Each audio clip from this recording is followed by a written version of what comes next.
Hello and welcome to AXSChat. I'm delighted that we're joined by not but one, but two guests today. So we've got Kate Sonka, who is the Executive Director of Teach Access, and Larry Goldberg from Verizon Media, who is one of the founders of Teach Access and has been in the accessibility game since I wasn't able to grow a beard.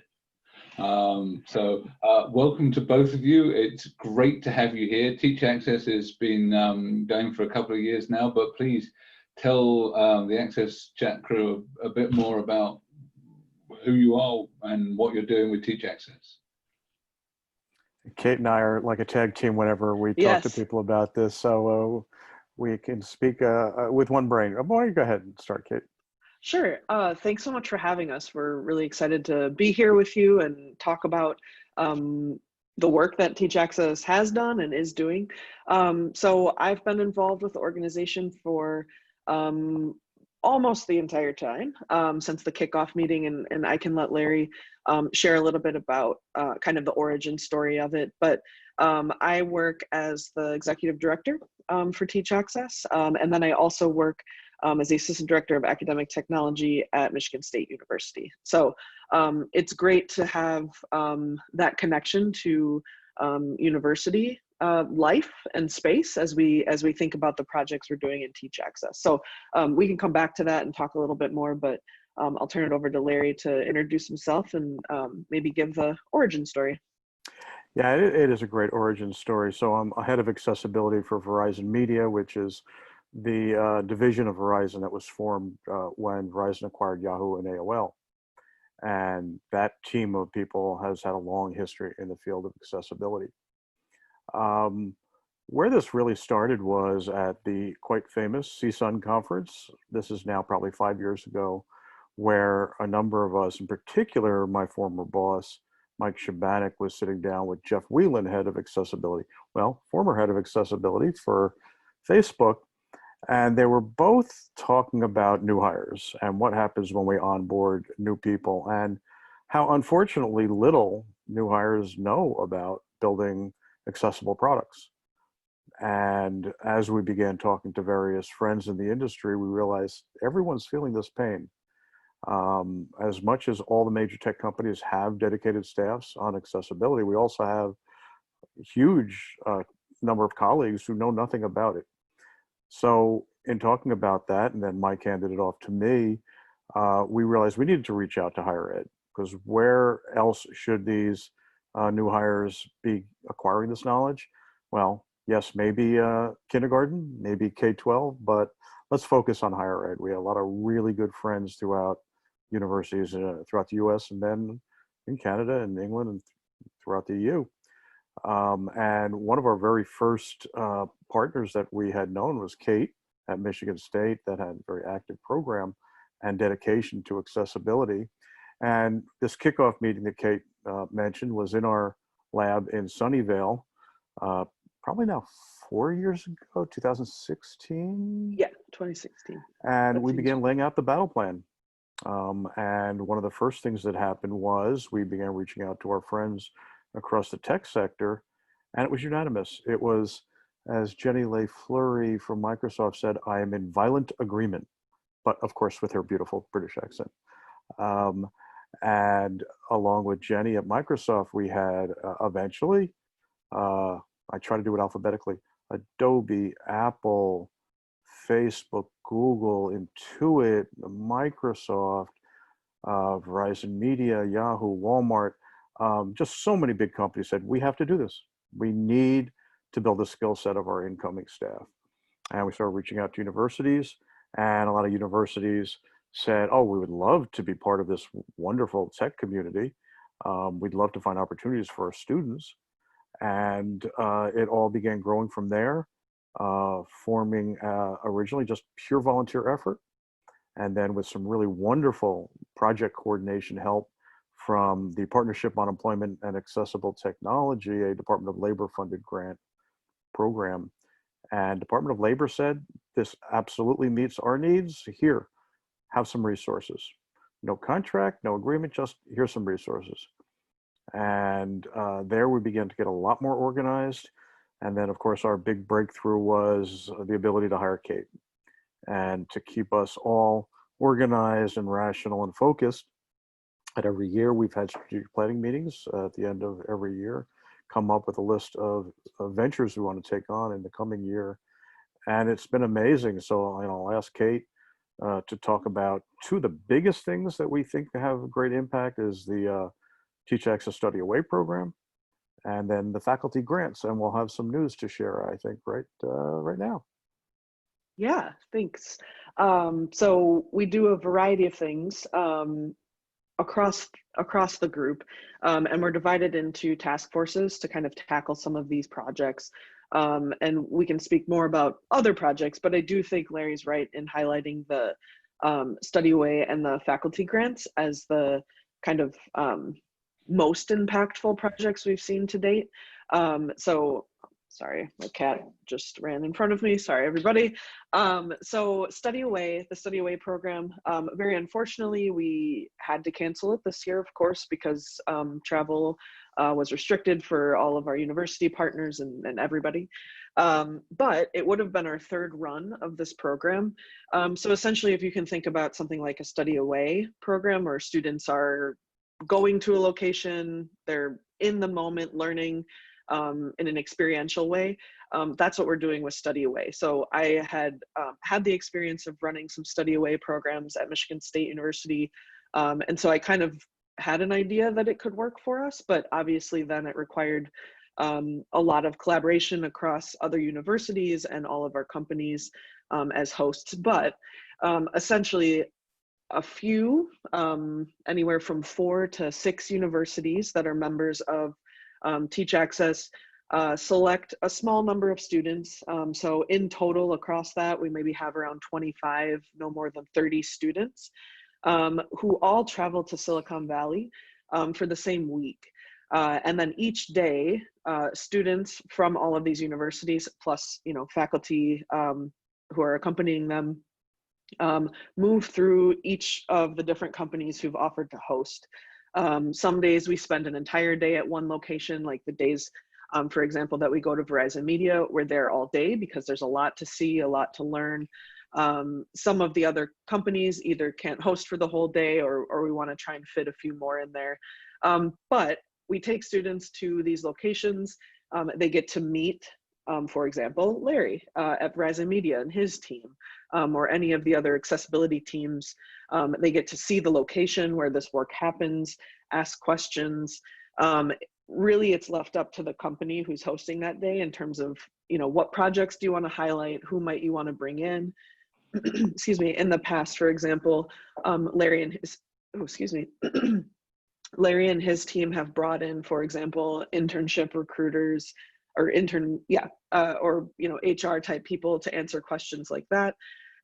Students are put into cross-institutional groups so that they're working with their peers from other institutions on a project of some sort. So we give them a design challenge or ask them to think about a kind of a problem and how might they answer that. And they spend the week working on that together. And then on Friday afternoon, usually Facebook hosts on Friday, and so we see their stuff in the morning, their location, and then in the afternoon, students present the work that they've done within their groups. And it's not necessarily a pitch competition in the sense that companies are ready to shell over money to make these things happen, but the companies are very generous in providing feedback. And so this is, for our students, just an incredible opportunity because they've thought about something for a week with peers, maybe from different disciplinary backgrounds. We might have a computer scientist with a UX designer with a journalism major, and they're getting feedback from these industry experts in, hey, that's interesting, maybe you could think about this. So just a super educational experience for students. Out of it, there's no guarantee that if a student goes, of course, that there's any sort of internship guarantee or employment guarantee, but it's happened. There have been students who've secured both an internship and or work or jobs with the host companies who've hosted that week, and or just the knowledge that they gain helps them as they pursue other educational or other employment opportunities. And I have students who've gone with me the last 2 years that will keep me posted as they graduate. And I just had a student the other day say he was hired as an accessibility consultant for a company in Michigan and was really excited. And, you know, a lot of that came from his exposure to accessibility through this program. So that one is a great one. We were very sad that we had to cancel this year, but we'll be back next year. And then the other program that Larry mentioned is our faculty grants, faculty stipends. So the idea here, like Larry said, in thinking about the mission of Teach Access, which is to infuse accessibility into the curriculum, we're providing smallish stipends, $5,000 to faculty to create curricular materials that can be used in courses they're already teaching. So we're not necessarily, at least with this round 2, that's about to be open for applications next week, we're not necessarily looking for people to create an entire course that's just accessibility focused. What we really want is a true infusion of accessibility across the curriculum. So we're looking for faculty who are teaching, you know, whatever course it might be. How can you think about infusing accessibility into what you're already doing? One thing that's challenging about, you know, the idea of could you just create a whole course is that curriculum is usually so locked down. And the process to add a new course generally means in academia, another course has to be taken away or something to that effect. And we totally understand that. And so we look at how can you maybe add a module on accessibility that wasn't there before? Could you maybe spend a week on it where you have a little bit of wiggle room? And so we've run the program once and we had 19 faculty participants or recipients, I should say. And we learned a great deal. We have some data around how they did in terms of infusing that and what that looks like. And we're really excited for this next round to continue building on that. Okay, so I know we have a few questions. I think Antonio's going to go first and then Neil has some comments. So, and then I can go afterwards. So Antonio. Okay, thank you, Debra. So, Kate, you mentioned you have Larry, you are managing a set of partners, public, private, academia, large organizations. What I would like to know, so everyone is learning how to manage. There's always something new coming from this. So if you look back, what are the main lessons that you have been taken of this experience over doing it?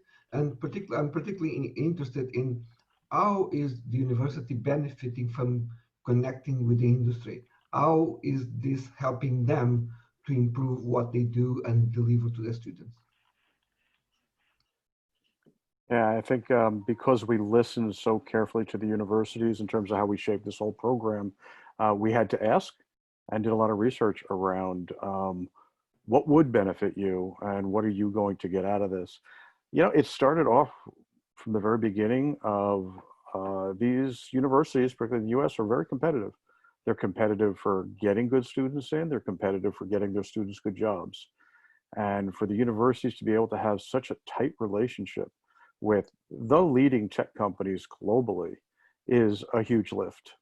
And it starts right off with that. They're always looking for these relationships. So there is that benefit. Also, universities are under a lot of pressure to not only make their own courseware accessible, but to boost this issue of when you talk about a disabled and rather a diverse population of students, make sure you include students with disabilities. So with both the form and the content issues arising, the universities can benefit from just knowing more about the whole issue around accessible design and development. And it can absolutely lead to more opportunities for grants for them, like these faculty grants. Publishing, universities love to publish, their faculty does. And it's a heightened profile across the board. I think it really is a cutting edge. If you think back to 10 years ago, when mobile technology was just coming out and universities weren't really teaching how to design for mobile. And those universities that did get out ahead of the curve really did benefit.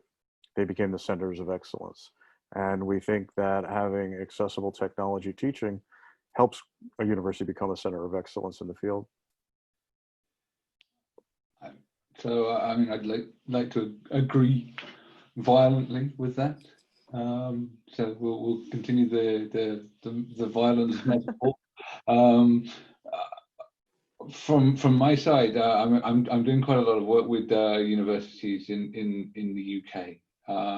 Sat with one hat on, and they are interested in all of the things you mentioned in terms of attracting industry partners, making sure that they're competitive and that they are looking to teach the skills that industry want and trying to align that. We're also involved in apprenticeships in the UK. So apprenticeships are not what you would traditionally think of as teaching someone to make a wooden cabinet. These are modern apprenticeships, and there are various different levels of technical education, going right the way up to PhD. So there are various different levels, but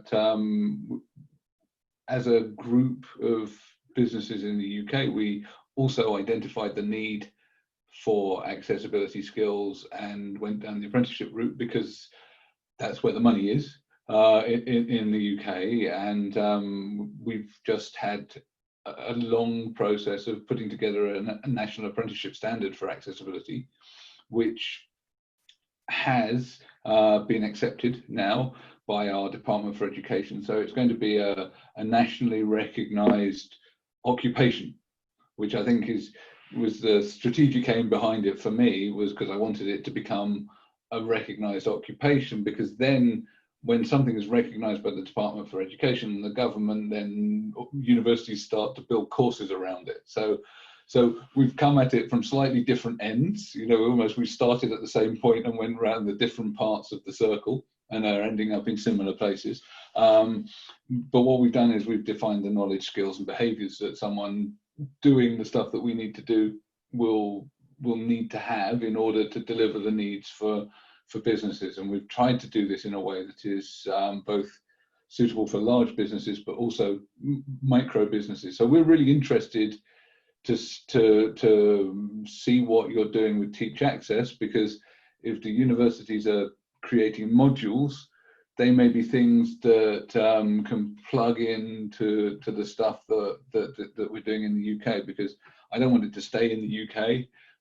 Tech has a global reach, a global span, and what we're now trying to do is line stuff up with Sophia, which is not a lady. It's the skills framework for the information age, which is a set of job descriptors and so on, which is fairly well adopted around the world. And that means that then if we do this, you should be able to lift and shift the job descriptions and the role descriptions and the knowledge and skills and behaviors and map them to all of your national standards wherever you are around the world. So hopefully we'll end up with something that's understood and replicable. So because what we're seeing is there are not enough people out there with the skills that we need to meet the need to make stuff accessible. Because as you rightly said, Larry,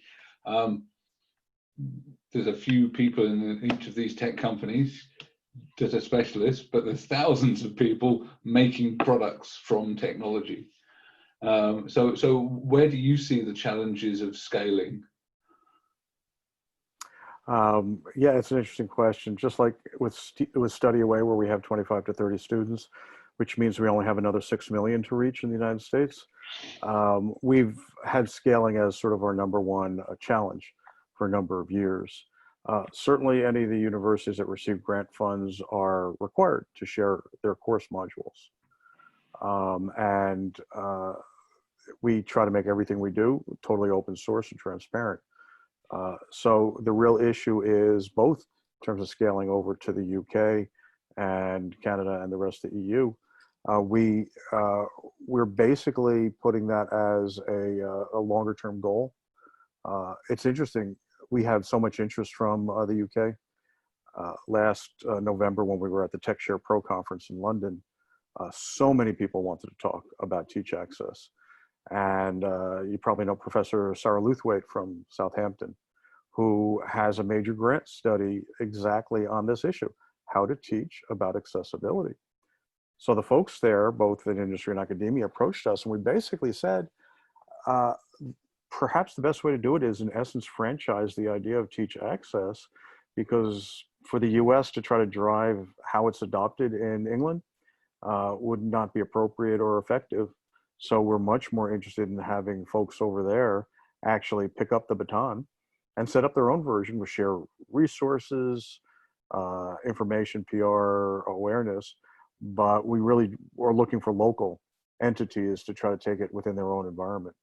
And that'll help scale it in countries all over the world. We were lucky to have Sarah on with her partner in research, Anne Harrod, only a couple of months back. So yeah, we're aware of what they're doing and want to work with them. Debra, I know you have a question.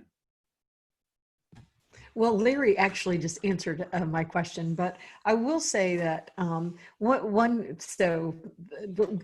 thing I'm wondering is,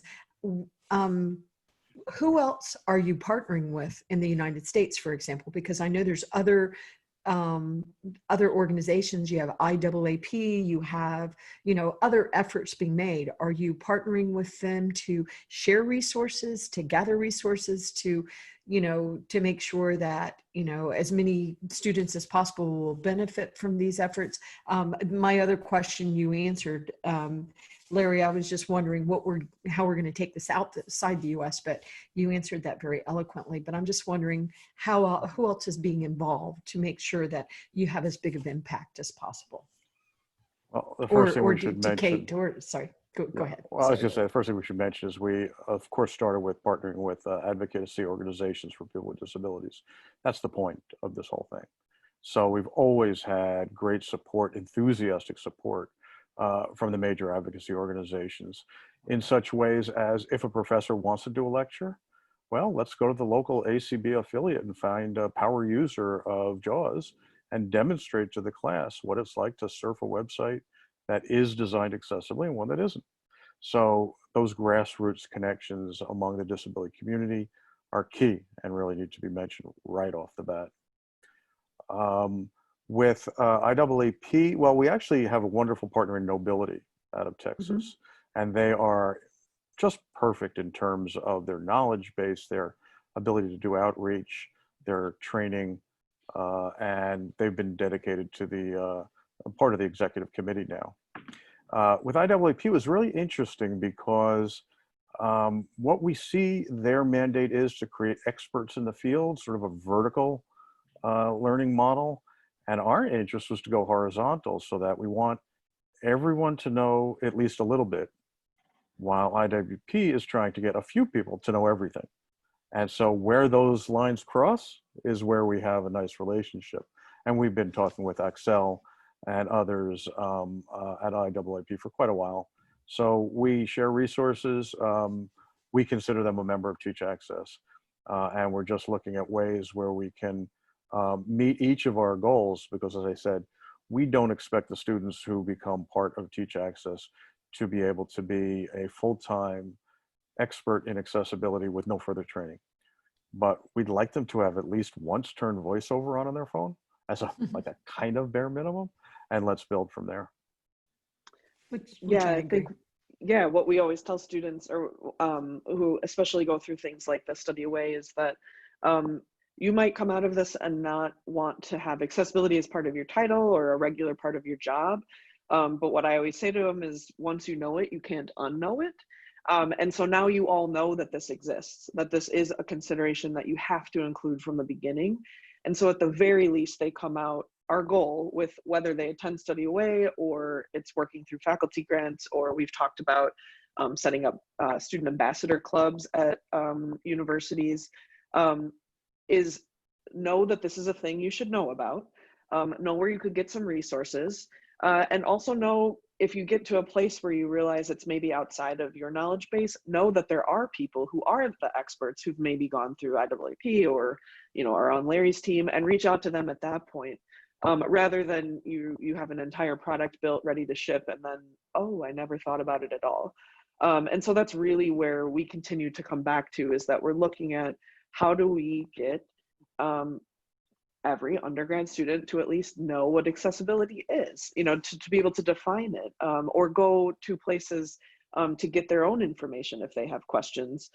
So that's really kind of I think Larry did a great job of illustrating kind of different focuses that different groups have. But yeah, and I think I'll bring up some really good points. And I like the way you explained, Larry, about IAAP, because they are focused on certifications. And even certifying people doesn't mean they know everything. I mean, it's a huge field, but I love the point you made, Kate, that maybe we could get out of college and have been exposed to accessibility.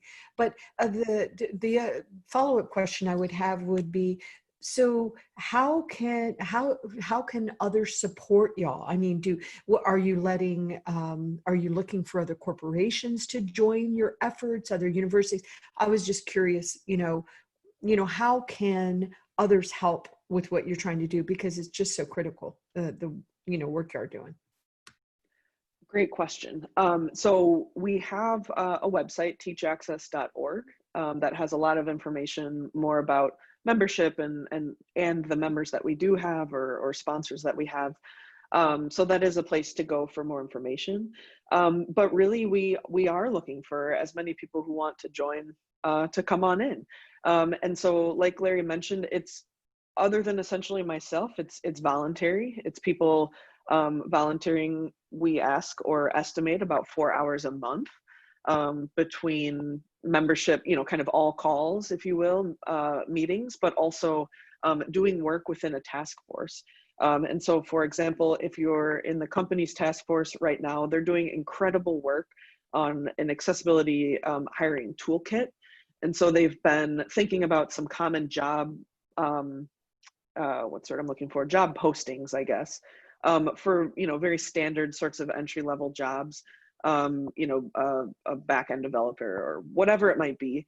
And they've identified, you know, 3 or 4 bullet points that could be added to a job description, that HR could add to the job description to say, if you're, you know, graphic designer position open, here's all the skills we need. Oh, and here's 3 or 4 bullet points about accessibility, you know, whatever it might be. So that's an area that I, you know, as someone coming from academia, I can't help with that piece, but definitely the companies can. And that is part of this whole sort of life cycle, right? Because then as companies like Verizon Media, for example, starts to incorporate these into their job postings, and then we have students graduating or looking for internships, and they're seeing these things appear on these job descriptions from the companies that they're trying to secure employment with, you know, that it kind of feeds into the cycle of, then they come back and they say, hey, university or college, I need to learn about this, and how do I learn about this? And then faculty look for materials, which we're helping to create and speak to. So there's any number of ways that people can definitely step in and be involved. I should mention, Kate, yeah. because you're always shy of this. The companies are the ones who are funding this. So if a company Yes. wants to join, we ask for what we would consider a modest donation to keep us going. We'd like to increase our staff 5-fold. So we need some additional funds for that.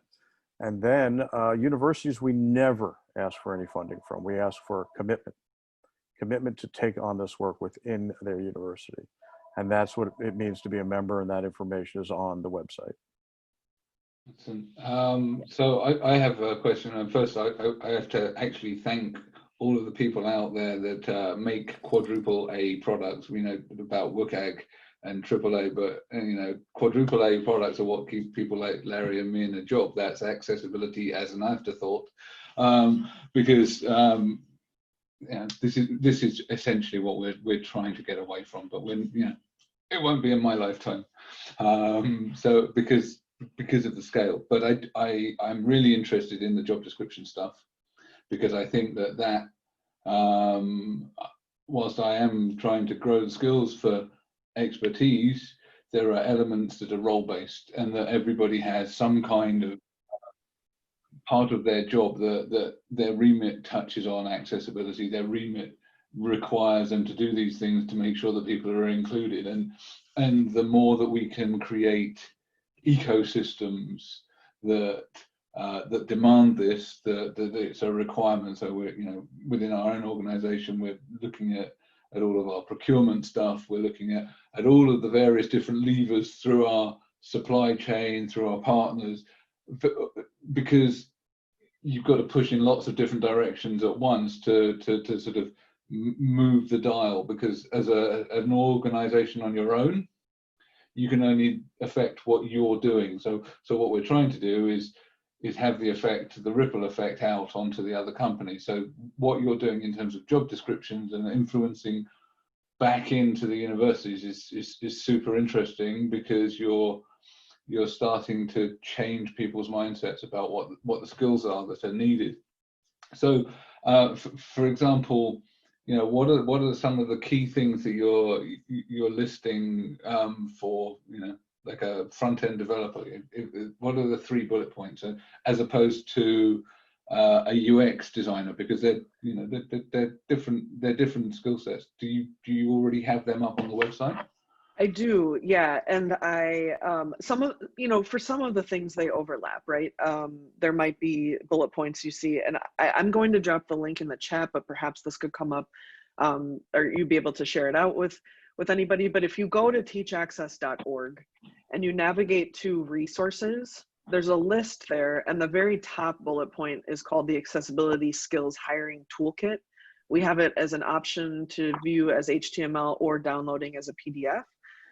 Right now, it's a really long page. We are in the process right this moment of also redesigning the website.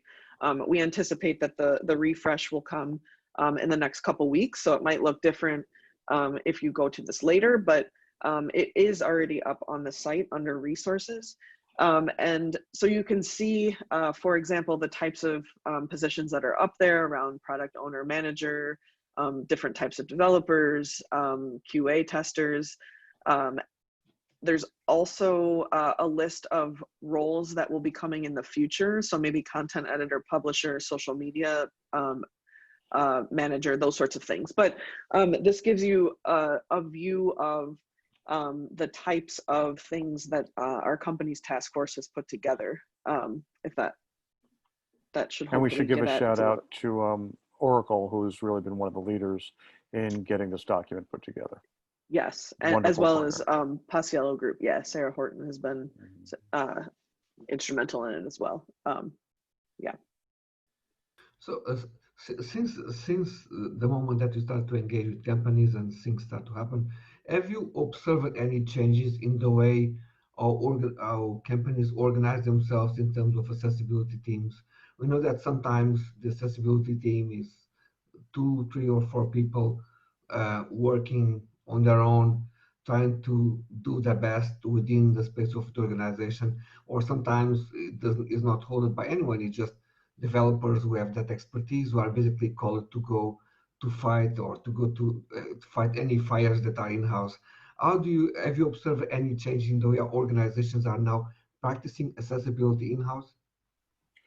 Yeah, every one of our companies reorgs on a regular basis, like almost quarterly. So it's just constant change. And I wouldn't say that there's any one particular best way. Microsoft, for instance, had a very centralized and then a decentralized and then a centralized way. Having embedded subject matter experts within all product groups is a very good way to look at it. We ourselves are moving towards having both a centralized hub of expertise, but having subject matter experts in the product groups and in marketing, and sort of a hub and spoke kind of organization. But every company is organized differently, and how big you are, how small you are. I think maybe centralized with only expertise resident in one small department, it's probably not going to be the most effective. So I think we're looking at, I think even like at Facebook, they may have, let's say 15 to 20 of these really dedicated experts, but throughout the entire company are people who, when you need to reach out to Messenger or Instagram, there are people embedded in those groups who you can go to for improvement of product, improvement of service. So I think that combination of centralized and decentralized is what's really, that hybrid is what's working. I tend to agree. I think that that hub and spoke model is really sort of what works. You need some expertise at the center, some central source of truth, if you like, about the core of what accessibility means for your organization. But then in large companies, and you're right, we do reorganize all the time. I like to joke that every time I go on holiday, I find myself in a different bit of the company when I come back. That essentially their experience of life, what they're doing, is very different. So then you need that specific knowledge. That so you know, that core of at the center is useful, but they don't know enough about the product. So then you need that kind of subject matter on the product as well, because you know Messenger is very different from Instagram, which is very different from, well, not that different from WhatsApp. Different audience maybe, but again, under the hood, different stuff, different ways of delivery. Even within large companies, you've got different cultures. Especially ones where you've grown through acquisition, as you'll have experienced yourself. You know, you've come from Yahoo, you've got the AOL culture, you've got the Verizon culture. You know, they don't disappear overnight, right? There are still different ways of working. So having those people embedded in those different areas of the company is really, really useful. But there has to be, I think. And I think that, you know, you're right. You know, the BBC are doing it this way. We're doing it that way. You know, that mixture of some at the centre and you know, some real champions in the product groups works pretty well. Well, you just used the word I wanted to just spend a minute on, and that is champions. Yeah. We are very now focused on sustainability, and that we cannot attach the driving force behind accessibility to an individual who just happens to embrace the subject matter. And we've awarded our champions every year. We recognize them, but champions sounds like something that you volunteer for. And we're moving towards, no, this is your job. You need to be a subject matter expert, and you do a good job or you don't do a good job. But I really want to move away from this issue of, oh, I feel empathy for the issue, so I'll dedicate some extra time. It's like, no, there are certain people who have to be designated. This is their job, and they'll be evaluated based on that. Yeah. And I know, as much as we love to applaud the people who are putting their heart and soul into this, they've got to put their sweat into it as well. No, and I do. Semantics aside, I wholeheartedly agree with you. You know, I think champions can be read in the way that you've just mentioned it, in that it's, you know, it's an addendum rather than the sole focus.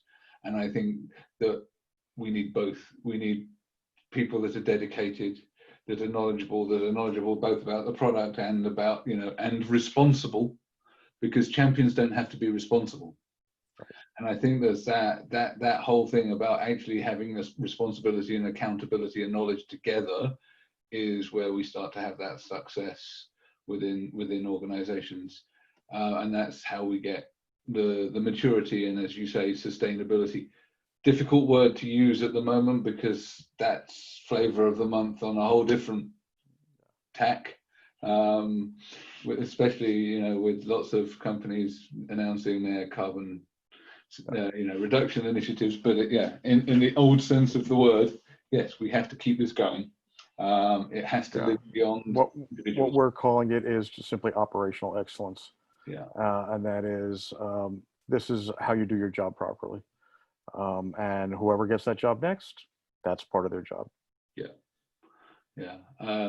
We were looking at it as quality. So accessibility failings are just quality failings. Yeah, it's like, it's not good quality. So yeah, same kind of approach.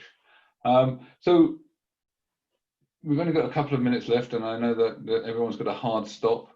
Before we go, are there any things that you want to highlight to us about what Teach Access is doing? Any exciting things, any virtual events, given that everything's virtual at the moment, that you want us to flag? And we should mention GAD, Yeah. Global Accessibility Awareness Day coming up. Yes. Yeah, so yeah. We will have, not necessarily in a competition sort of way, but Larry and his team at Verizon Media created some really great accessibility trivia. And so we're looking at how can we roll that out on GAD just for fun. Maybe, we're looking at how do we maybe have people tag themselves playing trivia, and then we can send out a Teach Access t-shirt or something to that effect. So stay tuned for information on that. But definitely the faculty grants round 2 are opening up next week, and I don't have the date off the top of my head, but it will be up on the site. Information is already up on the site actually about the application process in terms of what we're looking for from faculty. At least right now, they're still focused on US institutions. So for our friends who are not part of the US, sorry, at this point, we don't have it set up for that, but we definitely want to highlight if you know of people or are willing to boost that as it goes out, that would be great. And yeah, I think you're always welcome to sign up for our general newsletter. We send it out about once a quarter. That's a way for people to kind of keep an eye on what we're doing and be a part of that. And of course, if you're interested in joining, we're always happy to talk to you. There's information on the site about that, or you can email info@teachaccess.org, and we can explore that. So fantastic. So now I do need to thank the people that keep us sustained. That's Barclays Access, Microlink, and MyClearText, who provide us with our quality captions. So thank you very much. It's been great having you on. I hope it won't be the last time. I'm really interested and love the work that you're doing. So thank you. Look forward to you joining us on Twitter. Thank you all. Thanks for having us. Great to be part of your group. Thank you so much.